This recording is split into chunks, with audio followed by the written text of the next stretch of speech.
हरिंदर भैया गुरु से मिला गुरु आखिर जीवन के आधार हो हरिंदर भैया गुरु से मिला हाथ जोड़ी करी सुमरन हो हरिंदर भैया गुरु से मिला हाथ जोड़ी करो सुमरन हो हरिंदर भैया गुरु से मिला पहिला में दाया मनवे दूसरा में चर्चा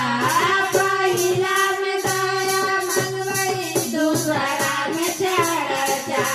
तीसरा में परिणाम हो हरिंदर भैया गुरु से मिला तीसरा में 108 परिणाम हो हरिंदर भैया गुरु से मिला हाथ जोड़ी करी सुमरन हो हरिंदर भैया गुरु से मिला